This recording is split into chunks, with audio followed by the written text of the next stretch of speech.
Halo, balik lagi sama gue Billy. Kali ini jadwal tayang video ini akan rada beda, nggak seperti biasanya. Karena kemarin ini baru ada event terbaru yang diadain sama Apple. Jadi tanggal 14 September kemarin Apple baru memberikan announcement mengenai line up produk terbarunya. Kan baru-baru ini si Samsung baru mengeluarin announcement buat flagshipnya dia yang si Fold dan si Flip itu. Nah, kali ini giliran si Apple nih yang mengeluarkan announcement terbaru untuk produk-produk flagship. Bukan flagship. Kalau Apple mah mereka tidak mengenal flagship atau bukan, karena semuanya sepertinya flagship buat mereka. Intinya di announcement Apple kali ini yang mereka tonjolin dan banggain itu adalah chip terbaru mereka yang mereka pasangin ke dalam device-device terbaru mereka ini. Line up terbaru si Apple sendiri sekarang kita mulai dari tabletnya, dia ngeluarin di iPad 9, nah dan versi mininya di iPad mini 6. Buat jamnya sendiri dia keluarin Apple Watch 7, dan tentunya gacoan utamanya yaitu si iPhone 13 dan versi Pro-nya iPhone 13 Pro. So, semua barang mereka bakal available buat pre-order mulai tanggal 17 September yang mereka klaim, dan mereka sendiri bilang mereka bisa bakal deliver barangnya itu sekitar tanggal 24 September. Tapi itu baik lagi mereka mengumumkan seperti itu. Kita lihat seharusnya mereka deliver. So, kita mulai aja dengan pembahasan yang pertama. Kita mulai dari si iPad 9 ini. Jadi, iPad 9 ini mereka menggunakan chip terbaru mereka yang mereka klaim wow, itu A13 Bionic. Mereka klaim chip ini itu bisa mencapai 20 kali performa lebih kenceng dibanding yang A12 ya. Nah itu dibanding yang dipasang di iPad sebelumnya, iPad tahun lalu, dan 3 kali lebih kenceng dibanding Chromebook yang bestseller. Dan mereka berani klaim juga ini 6 kali lebih kenceng dari tablet Android, best-selling tablet Android. Selain chipnya yang mereka banggain, mereka juga sudah memberikan announcement bahwa mereka bakal menggunakan iPad OS 15 di device terbaru ini.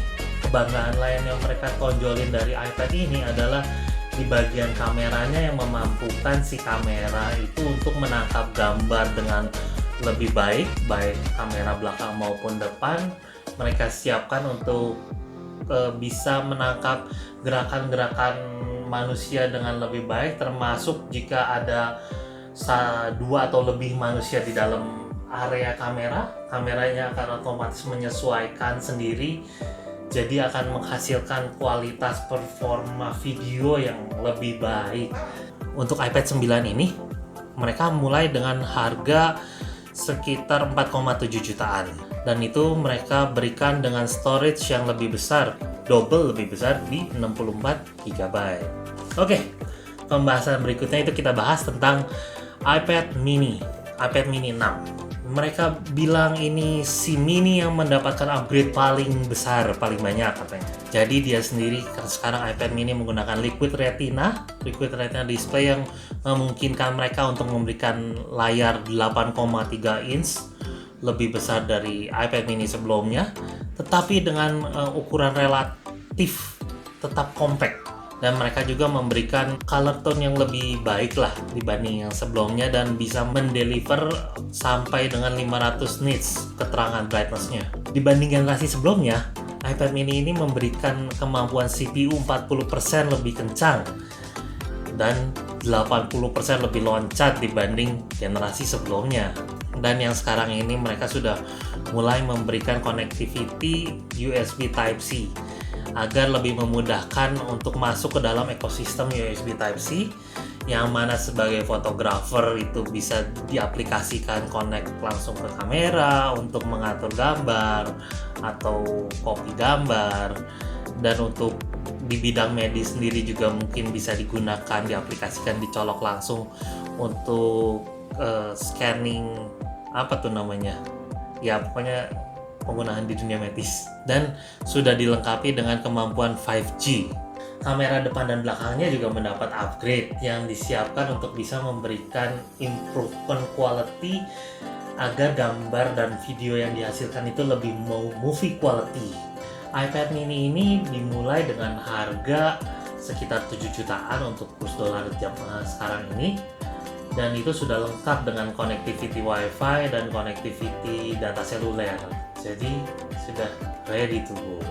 Oke, berikutnya kita mau bahas secara singkat ini adalah sebuah jam tangannya dari Apple yang mereka baru rilis, yaitu Apple Watch 7.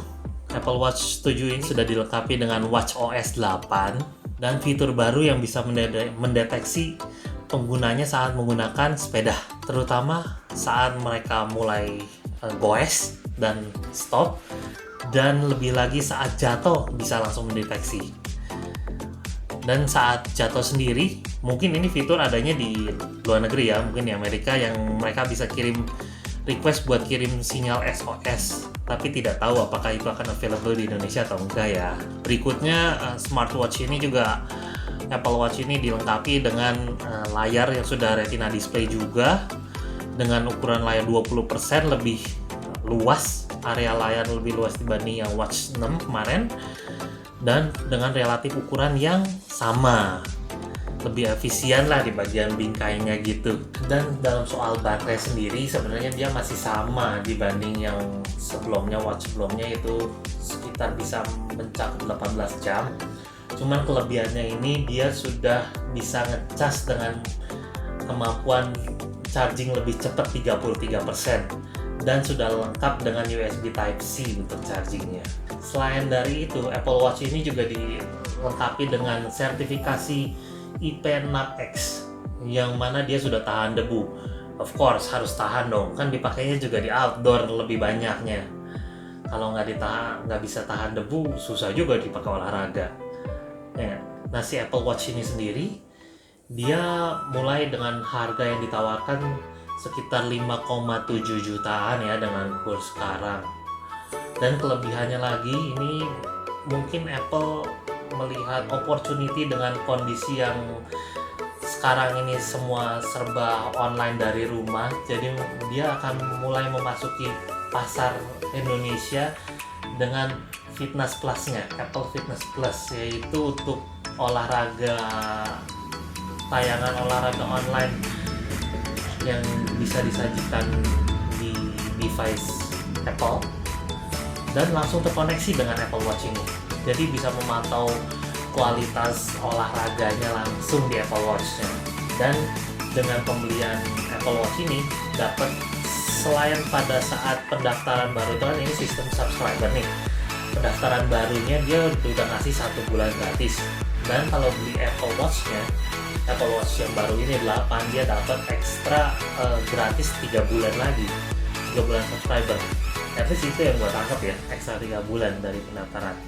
Nggak tahu ngegabung 3 bulan, jadi 3 bulan udah termasuk. Kita lihat aja nanti, lihat detailnya di term and condition-nya ya, nggak lebih lengkapnya. Oke, sekarang kita ke main event-nya, yang mana announcement ini itu ujung-ujungnya adalah pada si iPhone 13-nya ini. iPhone 13 ini kalau dari segi desain dia masih kurang lebih mengikuti desainnya si iPhone 12 kemarin. Kalau dari perspektif gue sih, ini balik ke zaman klasik dulu ya. Kayaknya di iPhone 5 itu desainnya kurang lebih masih dengan yang flat side seperti itu. Dan dia bawa desain tampilan ini ke yang lini-lini terbarunya sekarang ini, classic style. Tapi untuk layarnya sendiri, yang dulu kita kenal si iPhone itu layarnya ringkih gampang pecah, nah di iPhone 13 ini dia memberikan layar baru yang mereka sebut dengan ceramic shield. Mereka klaim ini layarnya lebih kuat dari layar-layar smartphone yang pernah ada mereka bilang. Dan yang kelihatan menonjol berbeda sendiri, namanya juga iPhone udah beli mahal kudu kelihatan bedanya dikit dong. Ini yang kalau dipegang ini iPhone 13 ini untuk posisi kamera di belakangnya itu dia berbeda dengan iPhone 12 yang dijajar lurus. iPhone 13 ini dia bikin diagonal karena memang si lensanya sendiri lebih besar. Jadi mereka mencoba tetap menggunakan bingkai kamera yang sama, jadi menempatkan layarnya diagonal agar muat dengan ukuran kamera yang lebih besar. Berikutnya soal kamera depan ya. Kamera depannya sendiri dia diklaimnya lebih efisien penggunaannya, jadi bisa menyajikan layar smartphone yang lebih luas. Jadi menggunakan kamera depan yang ukurannya lebih efisien, tapi tetap sih masih menggunakan bingkai kamera gitu ya, yang mana zaman sekarang kayaknya smartphone sudah mulai bergerak ke arah yang mana kamera depan ditaruh di bawah LED-nya, jadi lebih kekinian. Sedangkan si iPhone ini kan dia masih pakai bingkai itu jadinya. Nah itu sih yang agak masih terlihat bedanya ya dibanding smartphone zaman sekarang. Dan dari si iPhone ini juga memberikan baterai yang lebih besar. iPhone 13 ini juga tidak hanya si 13 yang biasa ya, mereka juga biasa mengeluarkan versi mininya. iPhone 13 mini ini memiliki konsep desain yang sama dengan iPhone 13. Dan baik yang iPhone 13 ataupun yang mini ini sama-sama sudah menggunakan layar Super Retina XDR display, yang mana menghasilkan gambar tentunya lebih baik lagi, lebih bagus dan lebih efisien dari segi penggunaan cahayanya ya. Dan cahayanya sendiri karena layarnya sudah menggunakan layar OLED juga, dia cahayanya bisa mencapai keterangan 800 nits. Dan untuk penggunaan konten HDR dia bisa mencapai keterangan 1200 nits. Luar biasa terang sih untuk penggunaan outdoor ya. Seperti yang udah gue sebut di awal, jadi iPhone 13 ini mereka menghadirkan dengan chip yang mereka bangga-banggakan ini, yaitu A15 Bionic. Chip ini dapat memberikan performa yang lebih efisien, lebih smooth bagi penggunanya, dan yang mana hal itu didukung dari jeroan si chipnya ini. Mereka menggunakan 6 buah core, 2 core untuk high performance dan 4 core untuk high efficiency. CPU baru mereka ini mereka klaim memiliki 50% kemampuan lebih kencang dibanding leading kompetitornya. Klaim yang berani banget sih, yang mana leading kompetitornya kan berarti nggak jauh-jauh, yaitu si Snapdragon. So mereka berani memberikan klaim bahwa ini merupakan CPU tercepat yang ada saat ini, mereka bilang. Dan untuk grafik performance-nya sendiri, mereka memberikan 4 core untuk grafik performance di chip A15 Bionic ini, yang mana mereka klaim itu bisa memberikan kemampuan experience gaming yang lebih smooth. Tapi memang susah sih itu dibandingkan, karena iPhone sebelumnya juga sudah memberikan performa yang memuaskan dalam hal gaming ya, jadi susah untuk membandingkan dengan generasi sebelumnya. Tetapi untuk grafiknya ini mereka berani memberikan klaim bahwa bisa memberikan 30% performa lebih kencang dibanding leading kompetitornya itu. Luar biasa klaim yang berani. Oke, berikutnya kita ngomongin soal kameranya yang di belakang yang menonjol besar itu. Kameranya ini sekarang tidak seperti iPhone 12 dulu dijajar atas bawah, tapi kan menyamping diagonal. Nah, ini karena mereka memiliki lensa yang lebih besar juga untuk kameranya. Dan di sini mereka membanggakan kameranya ini karena bisa memberikan kualitas tangkapan gambar yang lebih baik. Kameranya ini sendiri terdiri dari kamera 12 megapiksel wide dan ultra wide. Dan teknologi spesial yang dia bawa ke kamera ini itu merupakan teknologi sensor shift yang tadinya hanya ada di iPhone 12 Max Pro. Kini dia bawa teknologi ini masuk ke lini iPhone 13 yang non Pro. Sensor shift ini sendiri itu teknologi yang mereka miliki yang gunanya lebih condong ke arah untuk menghasilkan gambar-gambar yang lebih baik, walaupun dengan kualitas cahaya ruangan, cahaya lingkungan yang cukup minim ya. Bahkan untuk night mode-nya sendiri bisa menghasilkan gambar yang bagus. Dan berikutnya yang masih berhubungan dengan kamera tersebut adalah kualitas videonya. Kualitas videonya sendiri mereka memberikan fitur baru, yaitu cinematic mode. Cinematic mode sendiri sebenarnya sebuah fitur yang mana memungkinkan untuk pengambilan video lebih seperti kualitas movie ya, kualitas sinema gitu. Jadi dia mengambil gambar fokusnya itu bisa berbagai macam. Misalnya pertama dia mengambil fokus orang yang ada di menghadap kamera, lalu saat orang itu melihat ke sisi lain, ke belakangnya, fokusnya sendiri akan bisa menyesuaikan untuk menangkap gambar fokus yang posisi lebih jauh. Jadi bisa mainan berbagai fokus begitu. Berikutnya soal baterai life. Baterai life sendiri mereka sudah seperti yang gue bilang di depan, mereka bilang baterai life ini bisa lebih panjang karena memiliki baterai capacity yang lebih besar. Tapi selain dari baterai capacity-nya yang lebih besar, iPhone 13 ini membandingkan dengan iPhone 12 itu bisa mencapai sekitar 2,5 jam lebih lama. Karena menggunakan si chip barunya ini nih, chip yang lebih efisien ini bisa memberikan baterai life yang lebih panjang. So dengan segala kelebihannya ini, iPhone 13 ini mulai ditawarkan dari harga sekitar 11,5 jutaan untuk kurs sekarang ya. Dan untuk iPhone mini-nya ditawarkan dengan harga sekitar 10 jutaan gitu, mulai dari 10 jutaan. Nah itu mereka mau menawarkan dengan harga begitu, tapi memberikan kapasiti yang lebih besar. Mereka memulai kapasitinya itu dari 128, lanjut sampai 512. Oke, berikutnya kita lanjut ke line up yang paling atasnya, kasta paling tingginya, yaitu iPhone 13 Pro. iPhone 13 Pro ini tentunya memberikan desain yang agak berbeda ya, tepatnya di sisi belakangnya. Kalau depannya sih kurang lebih sama lah dengan iPhone 13. Cuman di sisi belakangnya itu namanya kasta lebih tinggi, pengen dong kelihatan kalau dari belakangnya genggam handphone yang lebih mahal. Jadi kameranya sendiri ada 3. Kameranya 3 itu karena memang menggunakan lensa-lensa yang besar, jadi bingkai kameranya memang harus dibuat lebih besar dan akan lebih makan tempat di bagian belakangnya. Kamera yang lebih besar-besar ini tidak tanpa tujuan ya pastinya. Dan 3 lensa ini terdiri dari lensa yang pertama itu lensa telefoto, yang kedua wide, dan yang berikutnya adalah ultra wide. Kelebihan dari kamera ini itu lensanya memampukan untuk menjalankan fitur baru yang mana disebut makrofotografi. Intinya makrofotografi ini memungkinkan untuk mengambil gambar dari jarak yang cukup dekat dengan kualitas gambar yang tajam. Kamera di iPhone 13 Pro ini juga memungkinkan untuk pengambilan video dengan tidak memerlukan equipment yang banyak.